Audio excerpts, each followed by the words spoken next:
Let's bring out all the panelists again for our panel conversation.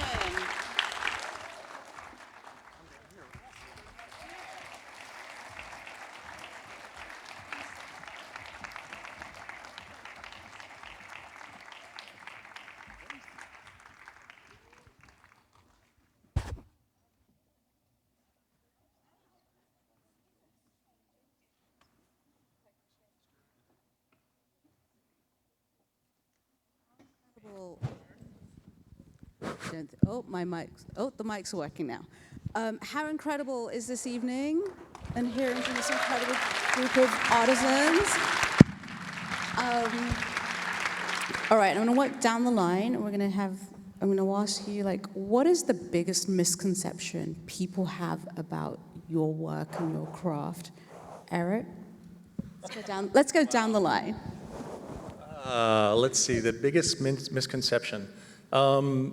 That all we have, well, actually I've done a few interviews that people thought we painted our actors blue, and that's how we got our Navi.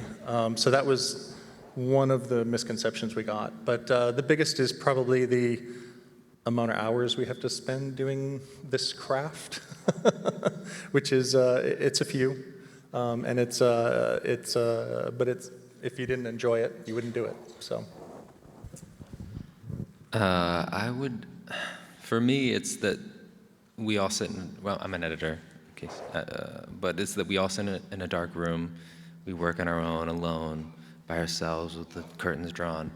But for me, it's a very social process of interacting with the director, and even interacting with the footage and the actors feels very social and emotional, so that's it for me. Biggest misconception is that we mold the actors with straws up their nose. Even actors that did come to the shop a few years before and had their live cast done, when they come back, like, oh, we're going to do the same thing as last time, we're going to put straws up our noses. And they're like, we didn't do that last time.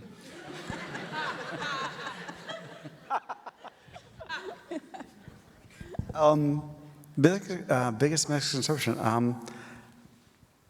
that it's not all about me, I guess, would be the other one. I guess so they think what a cameraman is like, but I'm not that at all, so I guess that would be the biggest misconception.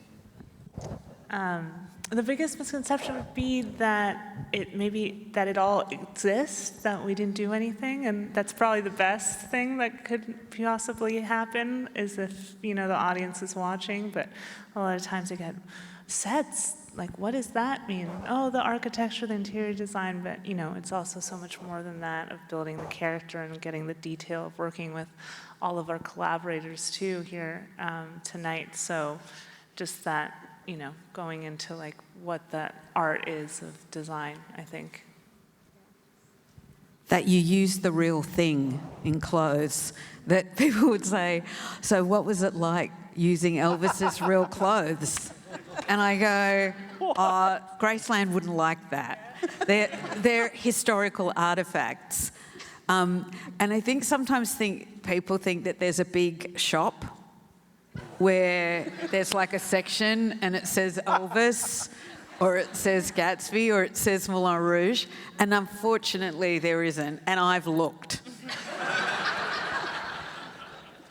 I'd love there to be a big shop. It'd make everything a lot easier. Especially when you arrive on set and you realise, the actress just cannot wear her shoes. As much as we all love them, she's just not going to be able to play the scene. And you think, where is that shoe shop? And you have to go to the local drugstore and just buy some slip-on jiffies. And you just hope no one's ever going to notice them. For music, I think the biggest misconception is that we don't write the music specifically for exactly what's happening on camera, like in the edit, like that somehow we just write music and they use it or something, or I don't know. Like the biggest question I get is, So did you get to see the movie before it came out then? It's like,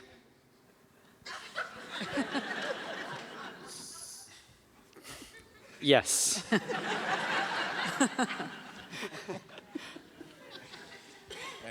Well, maybe just coming back to our tanks, I think the misconception is that toys are only made to enjoy kids. Actually, the adults are having much more fun with it sometimes.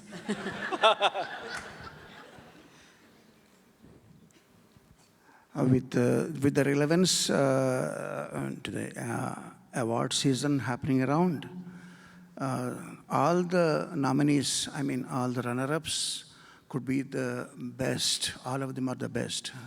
So the biggest misconception is the only one who takes the award is the best. Oh.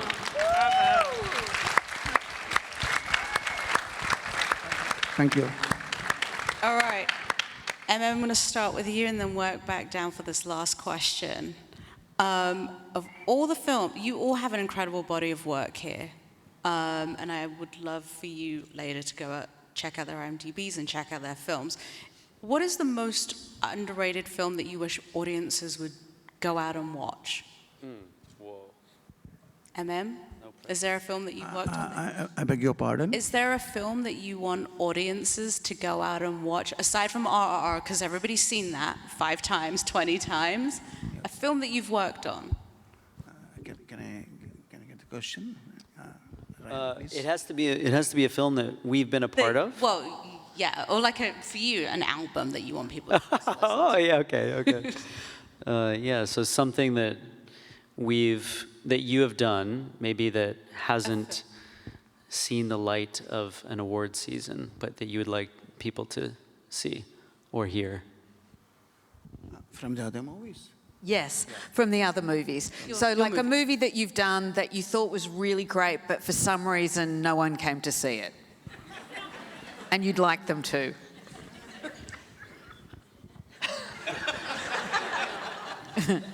Or a piece of music you'd like them to listen to. What's the next one people should go and watch that you've worked on? Yeah, as an enthusiast and as a technician in this competitive world, I would like to watch all the movies happening around, globally. So in that process, I sometimes get lost as an audience, and I really get carried away, and I lose the spirit of being being competitive. So that's where the dilemma of either to be competitive or to get lost in the work of others that happens often to me. So I recommend to enjoy the great art happening around the world, and so do whatever your heart is going to say to do. That's the best thing to do. That's a great answer. Great answer. Marcus, which of your films? It's really a tough question, I think. There's a movie we worked on 2 years ago. It's called The Stranger, and it's a very slow movie, and I think because of that, sometimes people don't think, especially distributors wouldn't think like maybe a lot of people like to watch it, but I think the film is really worth watching because to be brave to take so much time, I think it's really a style that I enjoy, and I think this film just deserves to be seen. And Ryan, what album should Yeah, so this is our first movie as a band. While we made this score, we also made 3 albums. Tomorrow's 1, 2, and 3. So especially if you're a fan of the movie, I think it would be cool to check out these albums because there is some interconnection between them, some multiversal connections. So I guess I would say, yeah, go hunting for tomorrow's 1, 2, and 3. All right. Catherine? I would say the movie Australia. I'm very proud of my work on that film, and I'm very proud of the collective work on it. And I think it really speaks to so many universal issues. So, yeah, I'd wish people would go out and see that movie. All right. Florencia? This year, another film I designed came out, Blonde, and that's Andrew Dominik's film about Marilyn Monroe, and he really wanted to create a tapestry of real images of her life to have the audience really connect visually with Marilyn and then tell like a poetic, surreal story of the emotions of her life. And I think it's a really beautiful depiction of the struggle and the emotions that he was trying to depict of hers. So I think that would be a wonderful film for more people to discover. That's streaming on Netflix. And Yeah. Claudio? It might be my first film I shot, which I think is The Curious Case of Benjamin Buttons, which I kind of, I was scared beyond all belief on that movie because it was a 150-day shooting schedule. It was, we promised we were going to do it in short hours, which didn't happen.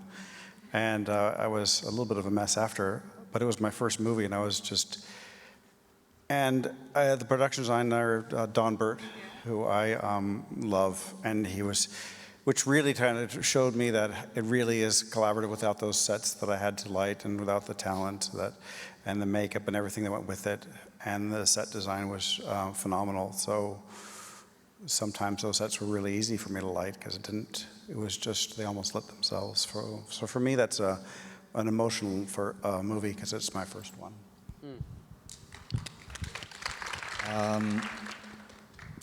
I have worked on over 150 movies. That's crazy.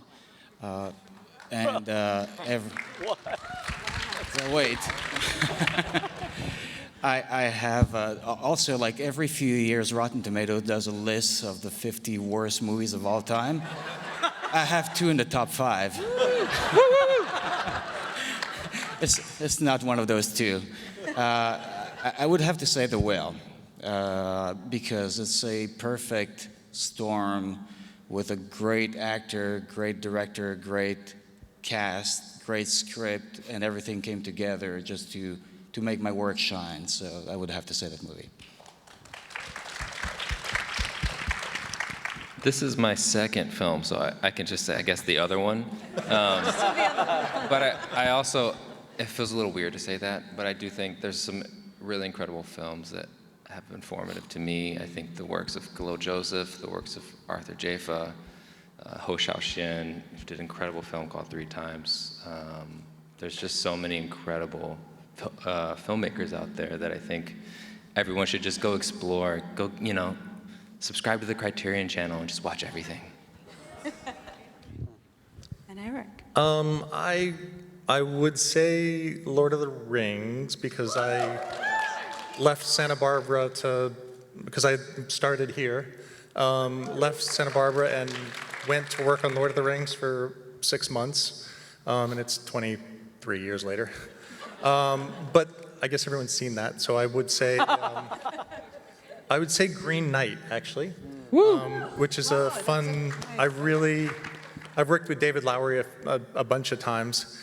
And he's an amazing director and editor and really fun. It's not a movie for everybody, but I loved it. It's beautiful and it's a great movie. Incredible.